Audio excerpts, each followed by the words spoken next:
because that's what they're made to do.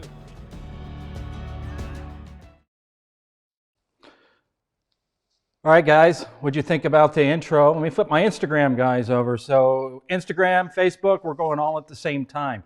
I just wish I could get the, and sorry, Instagram guys. So I'm going to be looking up and down, up and down. Anyway, happy Sunday. So I went out running around town a little bit today. Whew, made it back in a nick of time. So question is, can you guys hear me okay? Just wanted to make sure that you can hear me, and we'll go from there. But so give me a thumbs up. Can you hear? Because just as I was setting up, my battery died. So anyway. All right, so this evening, I hope you can hear me. I know there's a delay a little bit, but this evening we're going to talk about the perfect model, the best year, the ideal Land Rover Defender to buy. And but it's going to take a little bit of history. So I'm going to give you a little bit of background on Land Rover and how it started, because there's a lot of times that we get confused. And sorry, Instagram guys, hey Mark, they're actually Facebook guys and gals. Instagram's down here on the phone, down a little lower, so it's like they're looking up my nose. All right, so a little bit of history. So I don't know if you guys are, you watch the different shows. I can't think of the show. What is the show that's about England that's on Netflix? I believe it's on Netflix right now. It's about Queen Elizabeth. So what's the name of that show? Boy, I can't remember what it was called. Anybody remember the name of that show? Well, anyway, I know a number of us, not saying that I do, maybe a little bit, that we watch this show on Netflix to be able to see the tweed coats and see the, what else? The Crown, that's it. Thank you, Brendan. So it's the Crown. But see the tweed coats and see the Land Rovers. So the Land Rovers that we're seeing in the Crown, primarily, because where it ended at the season was right at the very beginning of the Defender's history. So prior to Defender, by the way, just so you guys can check it out behind me, it's a Defender, but prior to the Defender, it was a series truck. So there was different series, Series 1, Series 2, 2A, Series 3, so on and so forth. And it looks a lot like a Defender. One of the ways you can tell generally is the grill's recessed back a little farther. But I'll tell you what, driving a series truck is quite the chore. It's quite the task because it is slow. So it's important that I point that out because we're going to talk about motors today. We're going to talk a little bit about transmissions, but we're going to talk about what is the ideal one. So coming out, when Defender came out, it originally came out in 1983, and it wasn't called Defender, it was called a 109. Hence, that's what we know as the D110. And then, of course, you've got the D90, that's also known as the 90. But that was when the era started of Land Rover Defender. So Defender really wasn't until, 1983, very early, but 1985 is primarily the year that we're talking about. So here's the thing.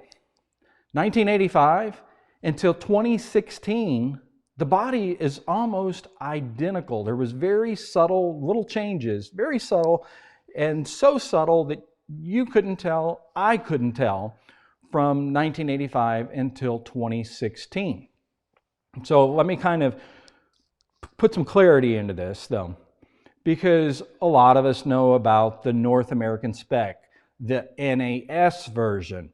And there's a number of differences in the NAS version, but it's not the body. It's the engine and the way the engine was designed. It's a gasoline engine. And there was automatic transmissions. So thinking about, is a NAS really worth the money versus the rest of the world? All my Defenders are considered rest of the world. And the truth is no. And why is that? And that's because, well, let me kind of back up and give you a little history of why that is. So people were not allowed to import Defenders into the United States at 1985 or 1990. So because there's the grandfather clause, the vehicle has to be 25 years old or older to be able to import into the country. Therefore, in 1995, if you were wanting to import a Defender, it wasn't even made yet. It was a series truck. It was not the same. So for some of you that are reading on the forums and they're talking about crushing vehicles and crushing Defenders, what they're really talking about is where people were importing them illegally because they weren't 25 years old. So you only had the option to import a series truck.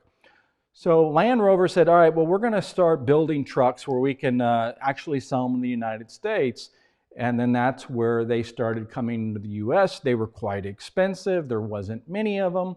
But that was only for a short amount of time that the NAS, so 1995, and then they skipped 1996, came back in 1997.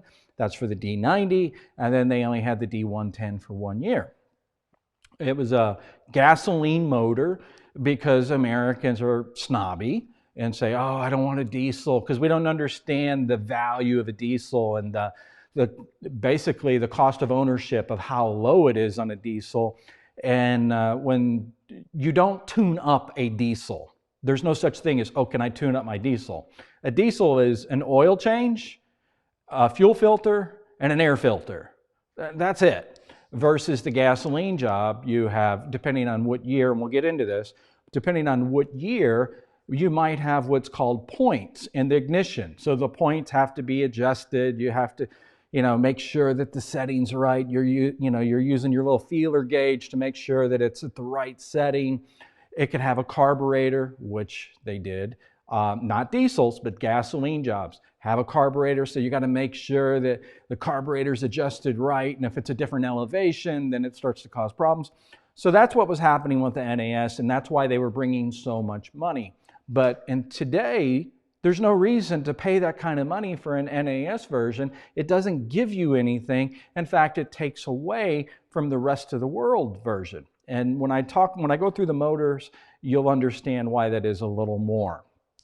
So I hope I clarified NAS. Do you pay more for an NAS? No, because the rest of the world Defenders honestly are better, because Land Rover was in financial trouble, and they said, we got to do something to be able to sell these trucks. Let's sell them into the United States. Let's put the gasoline motor in there, and let's stick the automatic transmission.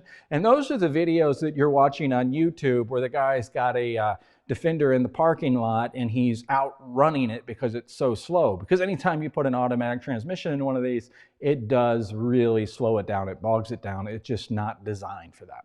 So there you go. So let me tell you what's going on before I get into the motors. So this one just came in, D90, nautical blue, chestnut leather interior, performance exhaust system on it. It has a VNT turbo. It has a Turner performance head, and cylinder head, that is. And a beautiful truck. So wonderful truck. And so it will be going out here pretty quick.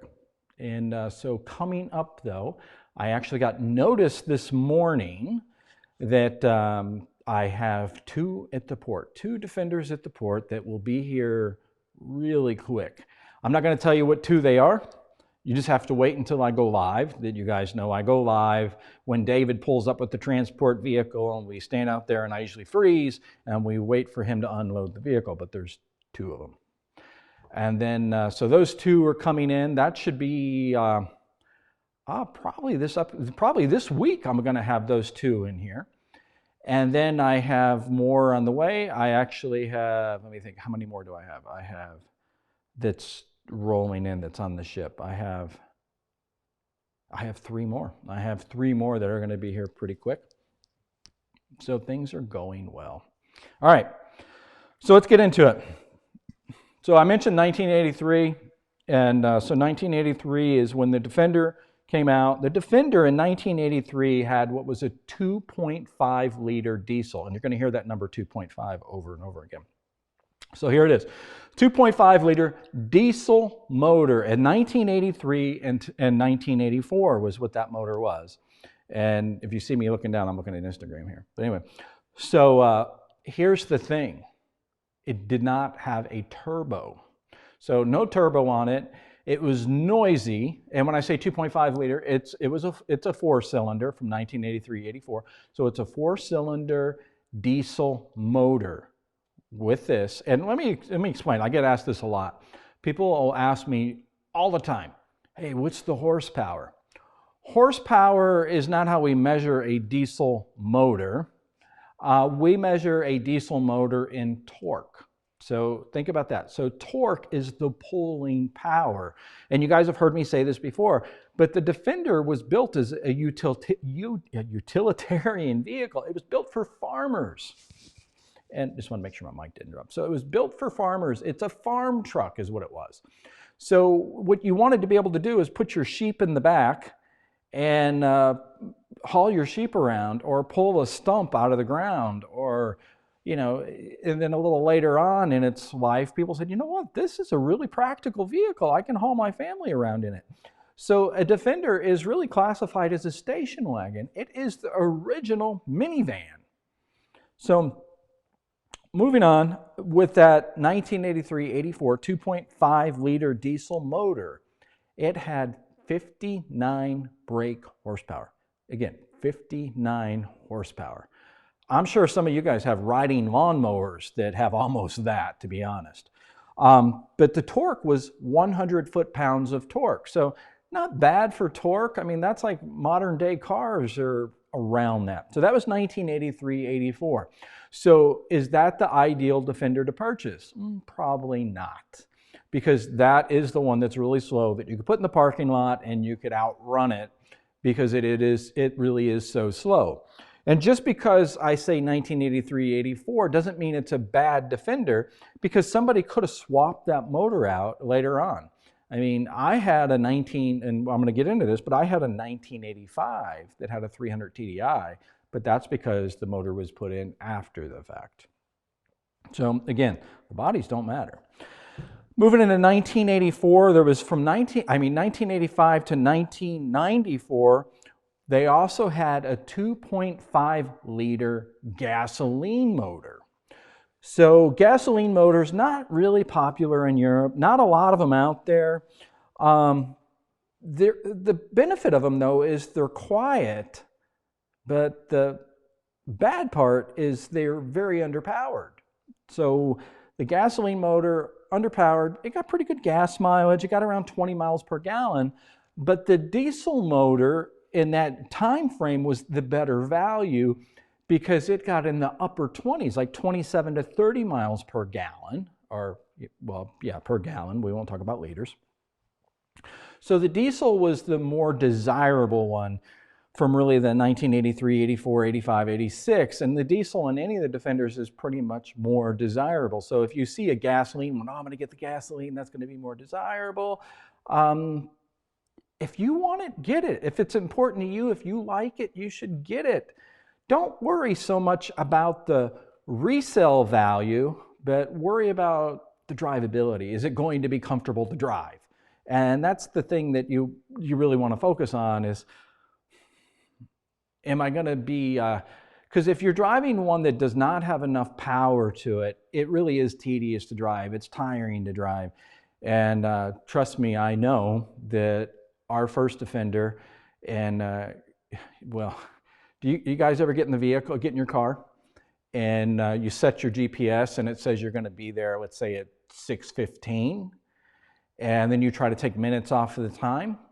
Well, with a lot of the Defenders, if it says you're going to be there at 6:15, you better add about another 40 minutes. You're going to be there at, like, 6:50. So that's just truth. So, and that makes it tiring to drive after a while. I mean, I do like to get out and enjoy myself and drive and, see the sights and stop and take pictures, but there is a point that you just want to get there. So 1985 to 1994 was the 2.5 liter gasoline motor. And I'll tell you, the thing just ate crankshafts. The crank is actually in the bottom of the motor. That motor only had 3 bearings, versus later on in its history, they went to 5 bearings, which made it more dependable. So it would eat up crankshafts. So continuing on, 1984 to 1991. That's when Land Rover rolled out their new and improved 2.5 liter diesel motor. This one did not have a turbo either. So no turbo, but they were able to actually change the cylinder head. The cylinder head is the thing that sits on top of the motor. That's where the injectors go in. It has the valves, it has the springs. The cylinder head actually has more moving parts than the rest of the engine, and the cylinder head is quite important. So the previous diesel motor was very noisy, but it was very dependable. Moving on, or the 1984 into the 1991 with the 2.5 liter, the new and improved one had 65 brake horsepower, but then the torque went up to 140 foot-pounds of torque. So it had a substantial amount more torque. And then what was great about this motor, it was a little quieter, but it was still noisy. And any of the diesel motors, the beautiful point about them is if you take care of them, if you change the oil on them and you change the fuel filter, then you're going to get a lot of miles on it. You can easily get 500,000 miles out of it. But let's say that you are not able to take care of it, too lazy to take care of it, or in the outback or in the Serengeti, and you just can't take care of it and you're abusing the crap out of it. You can't change the oil. The oil's got a lot of sand in it. Whoa, what's my mic? Sorry, guys. All right, so let's say that you're not taking care of the motor very well. It can keep on going. So that's the thing with the diesel motors. You probably hear me rustling. Let me fix that real quick. Sorry. All right, but the diesel motors can take a tremendous amount of abuse. But the diesel motor, you have to drive it responsibly. You cannot throw it up on the highway and abuse it. And what I mean by that is run it at 70 miles an hour, 75, 80 miles an hour for extended periods of time. You can't just say, here we go, and then 2 hours later, you're still going at that speed. You just can't do that. You will blow the motor up. That's as simple as, that's just a fact of it. So moving on, in 1986 to 1991 was a 2.5 liter turbo in the Defender. So they advanced again, they moved on. It had 85 brake horsepower. You see the power is really starting to climb on this. But this motor had problems. It was their first one with a turbo, and the cylinders had problems. It had a number of issues. And again, that was from 1986 to 1991. But however, Land Rover did improve this motor in 1988. They added more bearings to the crankshaft on this diesel also, made it a little quieter, made it much more dependable too. And when I say it had problems, I'm talking about, I'm not talking about substantial problems, but it had problems. It's not as reliable as the ones that we're going to move into. So anyway, this one had 150 foot-pounds of torque, so quite a bit of torque. Probably more torque than your, modern-day car. At the same time, or actually the year prior, 1985, is when Land Rover did a 3.5 liter gasoline motor. So through their history, a lot of times they would have the gasoline motor and they would have the diesel motor. The gasoline motor didn't sell as much as the diesel motor because the Europeans said, I want diesel. And you'll notice everything that I'm telling you right now, I didn't mention a computer. None of these vehicles have a computer. They have what's called an injection pump, but it's a manual injection pump that actually is driven by the motor turning. So there was no manual component, computer components to go wrong because, well, let's just put it this way. The British are known to have issues when it comes to electronics. All right, so this 1985 V8 motor, gasoline motor, being the 3.5 liter, was actually a Buick design. All the motors that I'm telling you were built by Land Rover in Land Rover's facility, but this one they actually bought the blueprints and the design from that Buick motor. It was a motor from 1963. This motor has 2 carburetors, and again, it's a gasoline motor. And it's kind of a cool motor in a way, because it's the motor that a lot of the hot rodders in the States love. It's a very light motor. Well, years ago they did. It's a very light motor because aluminum block, aluminum, and an aluminum cylinder head. But the problem is it's high maintenance. It does take a tremendous amount of work, because aluminum and aluminum mixed together can create leaks. And that was the problem with this motor, is it would overheat, it would lose coolant, and people would blow it up. So it's the type of motor that can be very reliable if you take care of it. If you do not take care of it, if you do not maintain it, oil changes, spark plugs, everything that it needs, then it will leave you stranded. And that's kind of the concern, and why I only do diesel motors, is because the diesel motors, quite honestly, are just bulletproof. So that was the gasoline job, and it also had a problem with eating camshafts. And that's because of the way they did the bearings. So they went 2 steps ahead, and then they went 1 step back when it came to that motor. So in 1992, they came out with a 3.9 liter. And any of you guys that are into the classic Range Rovers, you're probably going, oh, 3.9 liter, I know that number. Well, yeah, you should. The 3.9 liter gasoline motor that they used for the Defender was the same motor that they used for the Land Rover. And here's the problem, though. For the Defender, it was detuned. In other words, they kind of retarded the timing. They did everything they could do to bring the power down. So the motor in the Range Rover, 3.9 liter, is a more powerful motor than what it actually is when it comes to the Defender. And you'll kind of see a pattern of this. In fact, and now this is where it gets interesting, and this is where you should really pay attention. This is just what you've read on the forums. This is probably what you're seeing when you're on eBay. You're just seeing it everywhere. But so 1990, it was, let me remember, it was 1990 was a very important year for Land Rover. So with that said, I think what I should do is, let me stop right there. Let me fix Instagram real quick for you guys. And I want to tell you about something that's going on. So we're going to flip that. So what I'm showing you is Rovers in the Woods #2 is coming up June 18th through the 20th. Registration is going to be opening soon. How you like that? I went right into a commercial break for you guys.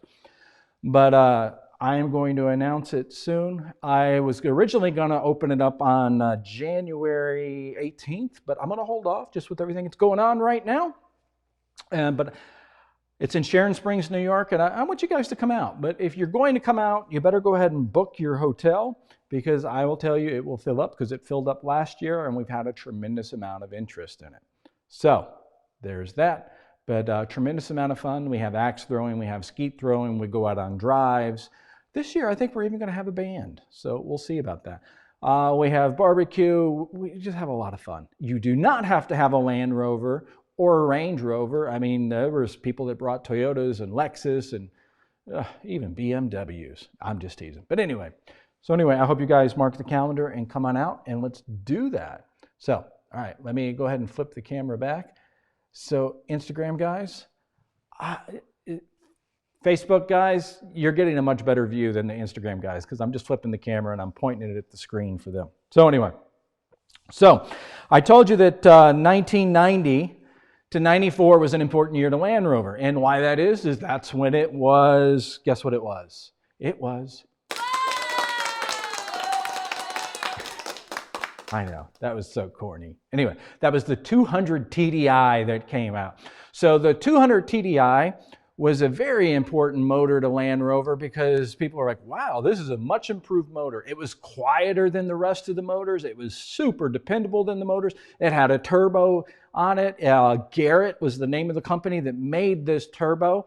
And then let me stop right there. Do you have any idea what TDI stands for? Anybody know what TDI stands for? Go ahead and type it in, because if you know what TDI stands for, I'm going to send you guys a Helderburg hat.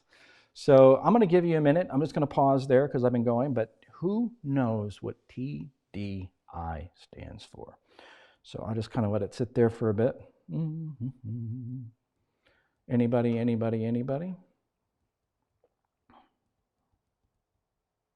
I know there's a delay, so I'm just going to wait for a minute and see who knows what TDI stands for.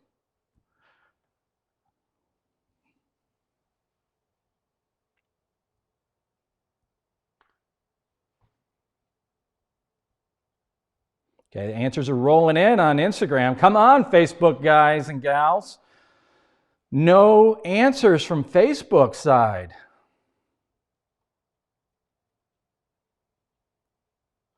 I'm getting a lot of the same answers. So this is what we have right here. So I'm seeing turbo diesel injected, turbo diesel injection, turbo diesel injected. So I'm going to give you guys just another minute to see if you can tell me what is traumatic brain injury. No, it's D, Sarah, D, not B. That's not TBI. Is it my enunciation? So Tom, Dennis, I. Anyway. All right, let's see. All right, I'm gonna hold you. Sarah's probably saying I'm giving her a brain injury right now. So TDI, what it really stands for is turbo direct inject intercooler. So again, turbo direct inject intercooler. Don't forget the intercooler. That's important, because the TDI, that's what they did, is they actually, sorry.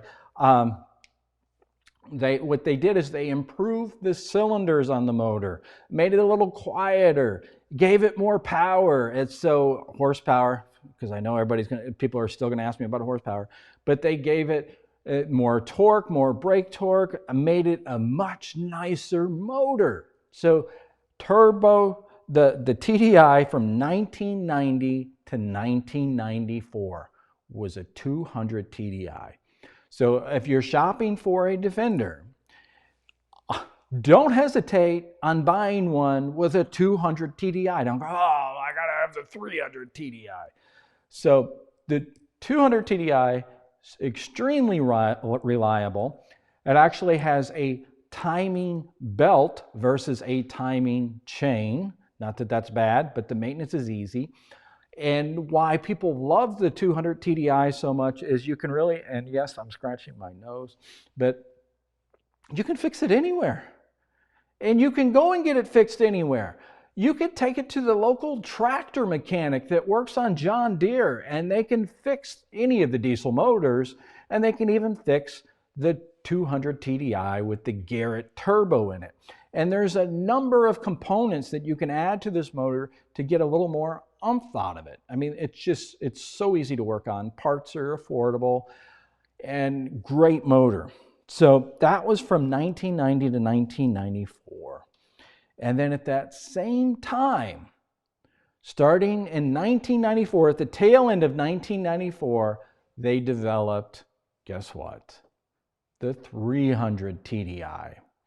So the 300 TDI is also a 2.5 liter motor, just like I hope I said that right. The 300 TDI is a 2.5 liter turbo diesel, just like the 200 TDI. The motors are basically the same. Horsepower, torque, and everything is pretty much the same, similar. So here's the thing though, and I'm gonna go into the 300 TDI a little more, but the 200 TDI is the same motor, ready? It's the same motor that they used in the Discovery, the Land Rover Discovery. It's the same motor that they used in the Range Rover. However, what they did to this motor is they detuned it. They pulled the power back on it because the 200 and the 200 TDI stands for 200 brake horsepower. For those of you guys asking me about brake horsepower, the 200 TDI, well, actually it's 195 brake horsepower, but that's only in the Range Rover and the Discovery. It's not in the Defender. They detuned it, and they detuned it so much that it's in the low 100 brake horsepower when it comes to the Defender. And the reason being, well, it's all about marketing. So they said, you know what? The Defender's been around since 1983. We have this Range Rover now. We're coming on the end of what we called the Range Rover Classic. Range Rover Classic ended in 1995. And then they went to a new body, or actually a new dash, and tweaked the body a little bit in 1996. Sales were doing well in the US for the Range Rover and the Discovery. So they said, let's detune it so people don't have to make a hard decision. And when they go and drive this Range Rover, this Discovery, they're going to go, oh my gosh, this is so much better than the Defender. So it was a marketing deal.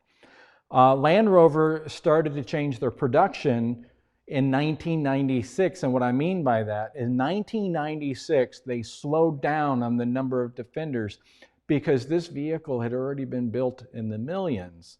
And they said, boy, we've pretty much covered the entire world with the Defender, and sales started shrinking. So they said, let's build less. Makes sense, doesn't it? It's common sense. And let's build more Range Rovers and Land Rovers because that's what everyone's wanting. So if you guys are on my website, and I get this question a lot of times, is why are your prices going up, Paul?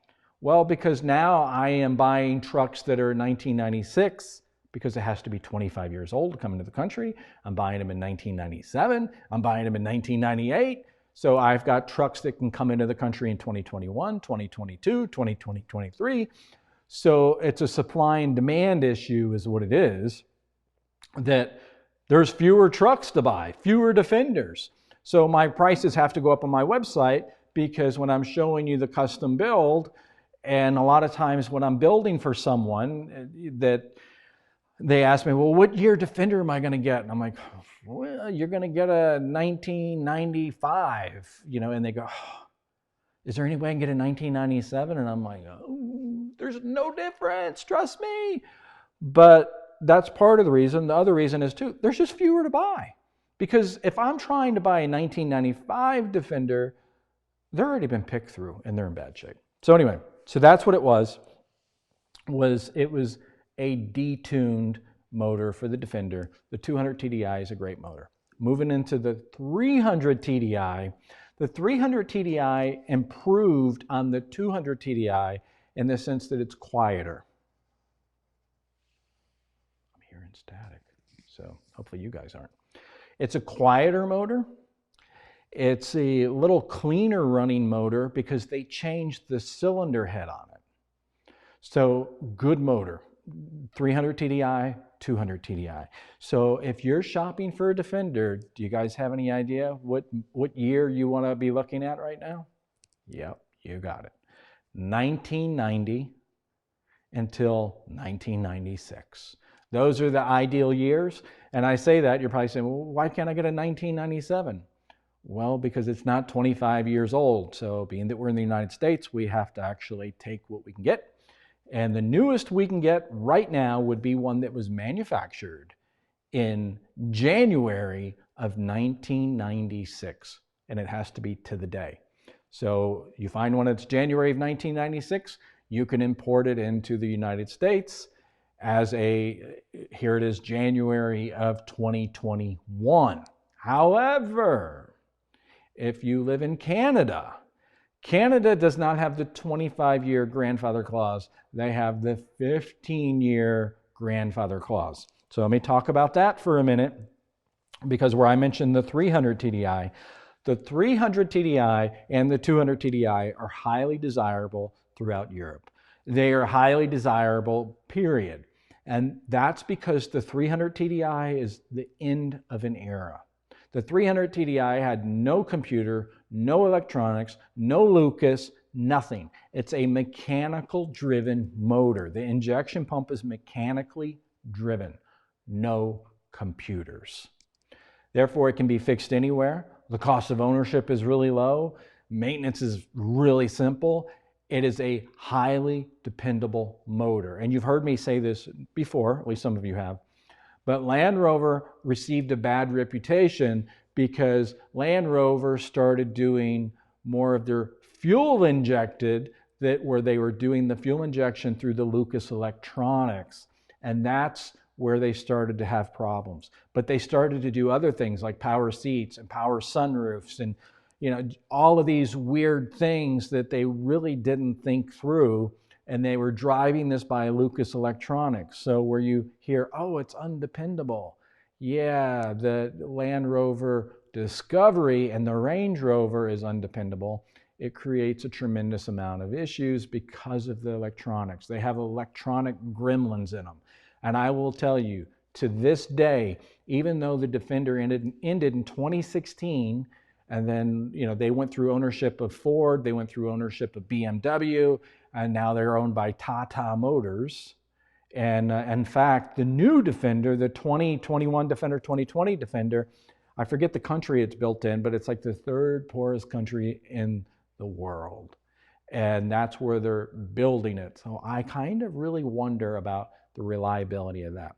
I personally have a new Range Rover, and I love that truck, but it's been to the shop a number of times. So there you go. So with all that, let me see. Somebody's asking a question on Instagram. Okay. So somebody's saying, hey, where you mentioned, so let me kind of put a little tidbit in there. And that's the Defender. The Defender, even though later on where they had the 300 TDI and they started doing other motors, which was a little further on, they went into what's called the TD5.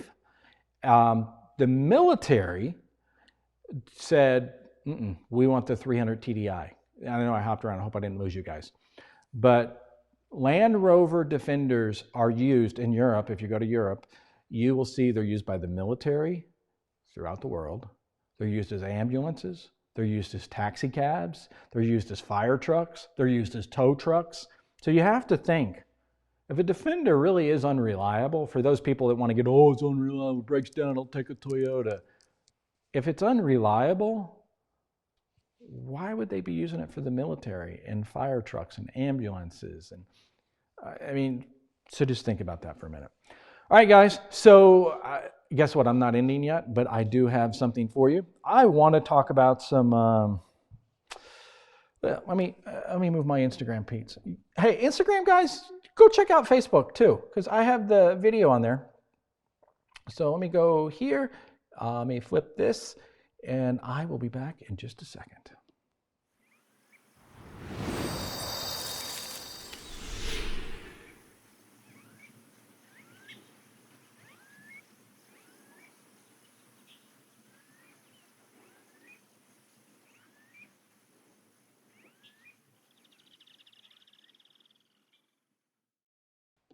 All right, what do you guys think?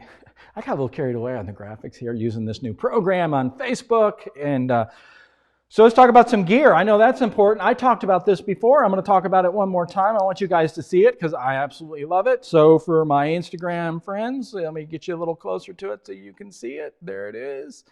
It says Land Rover. See it? And then for my Facebook friends, a little bright light there. Let's see, let it focus. Oh, you're seeing my arm, guys. You're looking at my armpit on Instagram. What do you guys think about this? So let me tell you what this is. I know you're saying it's a knife, Paul. I know what it is. It's not just any knife. And no, I'm not trying to sell it to you. Not yet. That comes later. This is a Land Rover knife. 100% Land Rover. It's not old, it's brand new. And what it is the metal itself was forged off of a D90 coil spring. So these trucks ride on coil springs, and this is the coil spring that's been forged. So that's what happened. We send it out, we got it forged. So the blade, the steel, is 100% Land Rover. So this is where it gets really cool. Are you ready? The handle is actually a soft top, and it's got layers. So it's layers of a soft top off of a Land Rover. And the layers were all sandwiched together with epoxy in between each one. And it was basically like a vacuum to create the handle. And you'll see, so again, we're still 100% Land Rover. And then you'll see the actual brass bolt and then the copper washer. More Land Rover. So anyway, I thought it was pretty cool. You know, there's all these uses that you can do for off of Land Rovers. But let me show you this, just in case. I know I got a few friends that watch that will really appreciate this, because we got this little cult going on where we all like axes. And so there it is, axe. So this axe is, I'll show it to you. Again, forged. So it's all 100% handmade, made by a friend of mine. So Brandon is his name. He's here local. And so he took a chunk of steel, traced it out, and forged it. And then the handle itself is black walnut. So he carved the handle, made the handle, and boy, it's nice. He did a really nice job on it. So, and here's the kicker. Did it all by hand. He sat there with a hand file and filed at it. He forged it. He did everything, and it's sharp. So, gear of the week. No, you can't buy either one, but hey, it's really cool. And what I really appreciate is that people are still making things with their hands. So, there you go. All right, guys. With that said, you know what it means? What happens now, right? Let me see what happens. Is there anything else that I need to talk about? So, no, just questions. That's it. So, first question. Let's see, who's got some questions that they want me to cover? And I have no idea why they got there. So, sorry, I am trying to get the questions here properly. All right, well, anyway, Tim asked, which shade of blue is this Defender behind you? This is a nautical blue metallic is what it is. So nautical blue, metallic, and a chorus gray roof is what it is. So it's a really pretty blue. It's a dark blue, though. It's a very dark midnight blue. It's got, let me step back just a minute, guys. Let me let you go ahead and take a look here. So you will see the nautical blue D90. You will see Enzo in the background with the green on the grill and the willow green. And then, of course, Phoenix Orange D90 soft top. So there you go. What other questions do you guys have? All right, so next question. Front-facing back seats for a D90, is it possible? Yes, on a D90, you can have the seats forward-facing. The seats that are forward-facing in a D90 are actually called tip-up seats. So they tip up to the sides over the wheel wells out of the way. And then, so you actually have some room in your cargo area. And then when you fold them down, they are almost touching. They are really close. If you want to see various seating configurations, you just hop over to helderburg.com and just look under the tab and under FAQs, and you will find seating configurations. All right, so the next question, Tom asked, do you source Defenders in the States or only from Europe? The answer is, I only get them from Europe. I generally get them from Italy, France, and Poland is where I get them. I do not get them from the U.S. Generally in the U.S., you just don't. There's a number of reasons that you don't. So anyway, also too, it also makes a sense since I do it in Europe because that's where my shop's at. We tried to do them in the U.S. for some time, and it just didn't work out in the U.S. One of the biggest reasons was getting the parts here, the delay on the parts, and the extra cost of the shipping on the parts. Because imagine, I mean, when we're building these trucks and we're putting, new transfer cases, new transmissions, and I mean, that's expensive to just do the shipping on it. All right. Okay. All right. So Ken asked the question. So anyway, that's why we don't do it in the States. That's why we do it in Europe. because that's where our shop's at. And it's also, it's actually easier to find individuals and mechanics that really know Land Rovers. And again, I mean, that sounds a little weird because I tell you, you can get it fixed anywhere. But when you're doing it the way we're doing it, to the fine detail of everything, that you want the body lines to match up, you want the adjustments to be right and everything else. Because what we're doing is we're completely disassembling these trucks and building them back. So it takes a workforce that knows how to do it. All right, so question is, Ken asks, surprised to hear that these engines need to be broken in after your build. Why is that? Well, the reason that they need to be broken in is because what we're doing to these motors is we're not using the original Land Rover parts in them. We're using a modern part. So for example, I'll give you just a really good example. The cylinder head. The cylinder head, new springs, new valves, everything is new in it.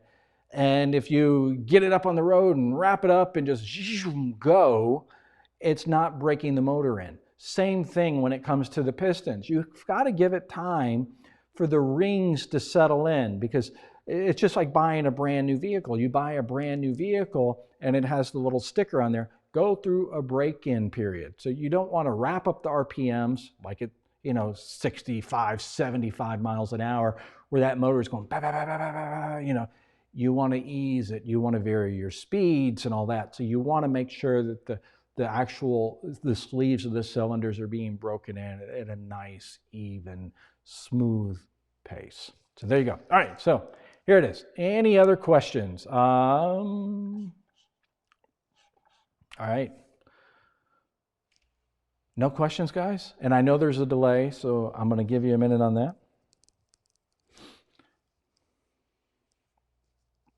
All right.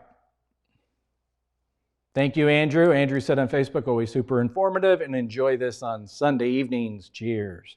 Yeah, that's right. Cheers. So Ken asked the question, does it feel better as time goes on?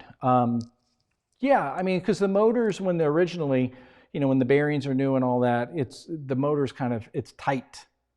And after a while, it will start to free up. It runs a little freer, it gets its tolerances, and it goes up. It just starts to do a little better. So next question is, and this is coming from Instagram.